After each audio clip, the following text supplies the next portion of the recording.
नमस्कार। आज हम एक बहुत ही दिलचस्प विषय पर बात कर रहे हैं, आत्मसंवाद। मतलब हम खुद से क्या और कैसे बातें करते हैं। हाँ, और ये जानकारी पॉल सोलोमन के विचारों पर आधारित है, जैसा कि एक यूट्यूब ट्रांसक्रिप्ट में मिला।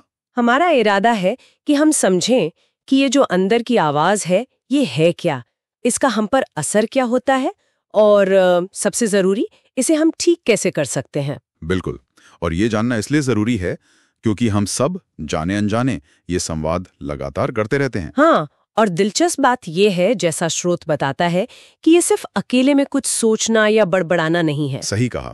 ये असल में हमारे अंदर के दो हिस्सों के बीच की बातचीत है। दो हिस्से कौन से? एक तो वो है हमारा स्वाभाविक रूप, जिसे पॉल सोलोमन ने बच्चे जैसा कहा है। वो जो सब कुछ चाहता है, अनुभव करना चाहता है, बिना रोक टोक के। अच्छा। और दूसरा दूसरा है वो हिस्सा जो हम पर थोपा गया है, नियम कायदे बताने वाला, जिसकी आवाज अक्सर हमारे माँ बाप या समाज की तरह लगती है। तो ये अंदर की लड़ाई या बातचीत ही तय करती है कि हम दुनिया को कैसे देखते हैं, खुद को कैसे आंकते हैं, और शायद हमारे फैसले भी। बिल्कुल, यही बातचीत हमारी हकीकत गढ़ती है। पर चिंता की बात यह है, जैसा स्रोत में कहा गया है, कि ज्यादातर लोगों को पता ही नहीं होता कि उनके दिमाग में चल क्या रहा है। एग्जैक्टली। और उससे भी चौंकाने वाली बात कि एक औसत इंसान की, आप मानेगी नहीं, 75 से 90% अंदरूनी बातचीत नकारात्मक होती है। 75 से 90%?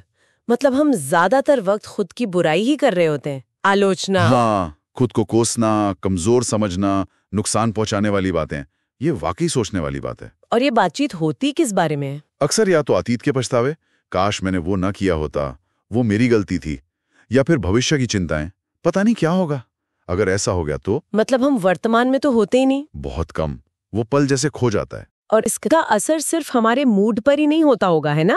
स्रोत सेहत के बारे में भी कुछ कहता है। हाँ बिल्कुल, ये बहुत गहरा असर डालता है। लगातार नकारात्मक सोच से क्या होता है? तनाव, स्ट्रेस स्ट्रेस से मांसपेशियां सिकुड़ती हैं, ब्लड सर्कुलेशन यानी खून का बहाव, उसमें रुकावट आती है, और धीरे धीरे शरीर के अंग कमजोर पड़ने लगते हैं। बाप रे, ये तो सिर्फ मानसिक नहीं, शारीरिक भी है। हाँ जी, और यही नहीं, ये हमारी तरक्की में बाधा डालता है, हमारे रिश्तों को खराब करता है, हमारी खुशी छीन लेता है। पॉल सोलोमन चिंता को कहते हैं नकारात्मक ध्यान। नकारात्मक ध्यान मतलब आप जिस बुरी चीज से डर रहे हैं, उसी पर अपना सारा ध्यान लगाकर उसे और शक्ति दे रहे हैं। एक तरह से बुराई में विश्वास कर रहे हैं। ये तो बहुत गंभीर बात है। तो अगर ये इतना नुकसानदायक है, तो इसे बदलना इतना मुश्किल क्यों लगता है? हम बस अच्छा क्यों नहीं सोच पाते? आहा, यही तो असल सवाल है। यहाँ पर दिक्कत आती है हमारे दिमाग की रफ्तार की। दिमाग की रफ्तार? हाँ, देखिए, हमारे दिमाग विचारों को, मतलब कॉन्सेप्ट्स को, बहुत तेजी से प्रोसेस करता है। करीब 3000 कॉन्सेप्ट्स प्रति मिनट। 3000? हाँ, जबकि हम बोलते कितना धीमे, लगभग 350 से 450 शब्द प्रति मिनट। हाँ, ये तो बहुत बड़ा अंतर है। बिल्कुल। तो जब हम कोई पॉजिटिव एफर्मेशन, कोई सकारात्मक वाक्य दोहराते हैं, जैसे मैं कामयाब हूं, तो क्या होता है? हमारा तेज दिमाग फौरन बचपन से सुने हजारों नकारात्मक संदेश ले आता है। वो आवाजें जो कहती थी तुम नहीं कर सकते, तुम काफी अच्छे नहीं हो। स्रोत बताता है कि 12 साल की उम्र तक हम हर हाँ के मुकाबले लगभग 70,000 ना सुन चुके होते हैं। 70,000 ना? हाँ, तो वो पुरानी गहरी प्रोग्रामिंग इन नई पॉजिटिव कोशिशों पर हावी हो जाती है।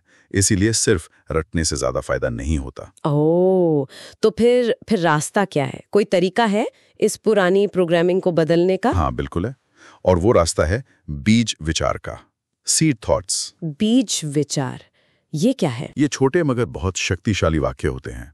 इनमें एक तरह का मंत्रात्मक मूल्य होता है, मतलब एक लय, एक दोहराव की शक्ति, जैसे किसी मंत्र में होती है। अच्छा, मंत्र की तरह। हाँ, ऐसा समझ लीजिए। ये नकारात्मक सोच वाली जमीन में सकारात्मकता के बीज बोने जैसा है। कैसे बीज? कुछ उदाहरण देंगे? हाँ, जैसे मैं कर सकता हूं, मैं करूंगा, मैं करता हूं और मैं हूं। ये 4 मुख्य बीज हैं। मैं कर सकता हूं, मैं करूंगा, मैं करता हूं, मैं हूं।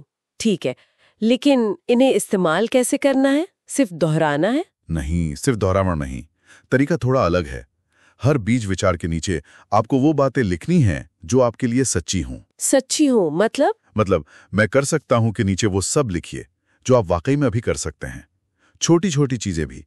मैं करूंगा के नीचे वो लिखिए जिसका आप पक्का इरादा करते हैं, जो आप करने का संकल्प लेते हैं आज अभी। ओके। मैं करता हूं के नीचे वो अच्छी आदतें या काम जो आप नियमित रूप से करते हैं, और मैं हूं के नीचे अपनी सकारात्मक पहचान लिखिए आप, जो अच्छे गुण अपने अंदर मानते हैं वो सब। अच्छा, तो ये सिर्फ हवा हवाई बातें नहीं है, इन्हें अपनी असलियत से जोड़ना है। बिल्कुल, यही चाबी है। और फिर इन चारों विचारों को अपनी लिखी हुई सच्ची बातों के साथ 30 दिनों तक अभ्यास करना है। रोज? हाँ, रोज, धीरे धीरे शुरू करके रफ्तार बढ़ाते हुए। इससे होता क्या है कि आपके जो लंबे चौड़े सकारात्मक विचार हैं वो इन छोटे शक्तिशाली बीज वाक्यों से जुड़ जाते हैं। अच्छा। और फिर आपकी सचेत सोच जो धीमी है वो आपके दिमाग की तेज रफ्तार के साथ कदम मिला पाती है। वो पुरानी नकारात्मक बातें पीछे छूटने लगती हैं। ये तो कमाल का तरीका लग रहा है। इसका इस्तेमाल तो कई समस्याओं के लिए हो सकता है, जैसे टाल मटोल की आदत, प्रोक्रेस्टिनेशन। हाँ, बिल्कुल।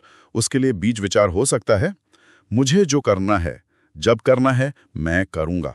इसे अपनी सच्ची कमिटमेंट्स के साथ जोड़कर दोहराएं। और पैसों को लेकर भी लोगों की बहुत नकारात्मक सोच होती है। बिल्कुल होती है। जैसे ये सोचना कि गरीबी कोई महान चीज है या पैसा बुरा है। बीज विचारों से इसे चुनौती दे सकते हैं। समझ सकते हैं कि पैसा सिर्फ एक साधन है और दुनिया में प्रचुरता है, कमी नहीं। और एक और जरूरी बात जो स्रोत में थी, खुद से प्यार करना। हाँ, सेल्फ लव। ये बहुत ही बुनियादी चीज है। पॉल सोलोमन कहते हैं कि ये कोई एहसास नहीं है जो आएगा और जाएगा, ये एक फैसला है, एक निर्णय। फैसला? हाँ, खुद से प्यार करने का फैसला। ये हमारी अपनी भलाई के लिए और दूसरों को सही मायने में प्यार करने की हमारी काबिलियत के लिए बेहद जरूरी है। और इसका एक क्रम भी है। क्रम? कैसा क्रम? पहले खुद से प्यार, फिर ईश्वर से या जिस भी उच्च शक्ति में आप विश्वास रखते हैं उससे जुड़ाव, और फिर दूसरों से प्यार। ये क्रम महत्वपूर्ण है। पहले खुद, फिर ईश्वर, फिर दूसरे।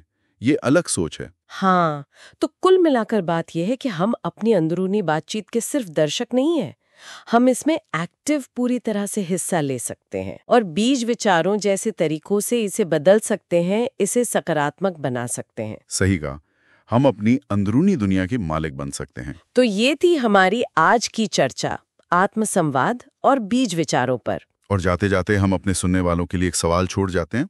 सोचिए, आज आपकी अंदरूनी बातचीत का वो कौन सा एक नकारात्मक वाक्य है जिसे आप एक सच्चे सकारात्मक बीज विचार से बदल सकते हैं। और फिर ये भी सोचिए कि इस एक छोटे से बदलाव का आपकी जिंदगी पर आगे चलकर क्या असर पड़ सकता है।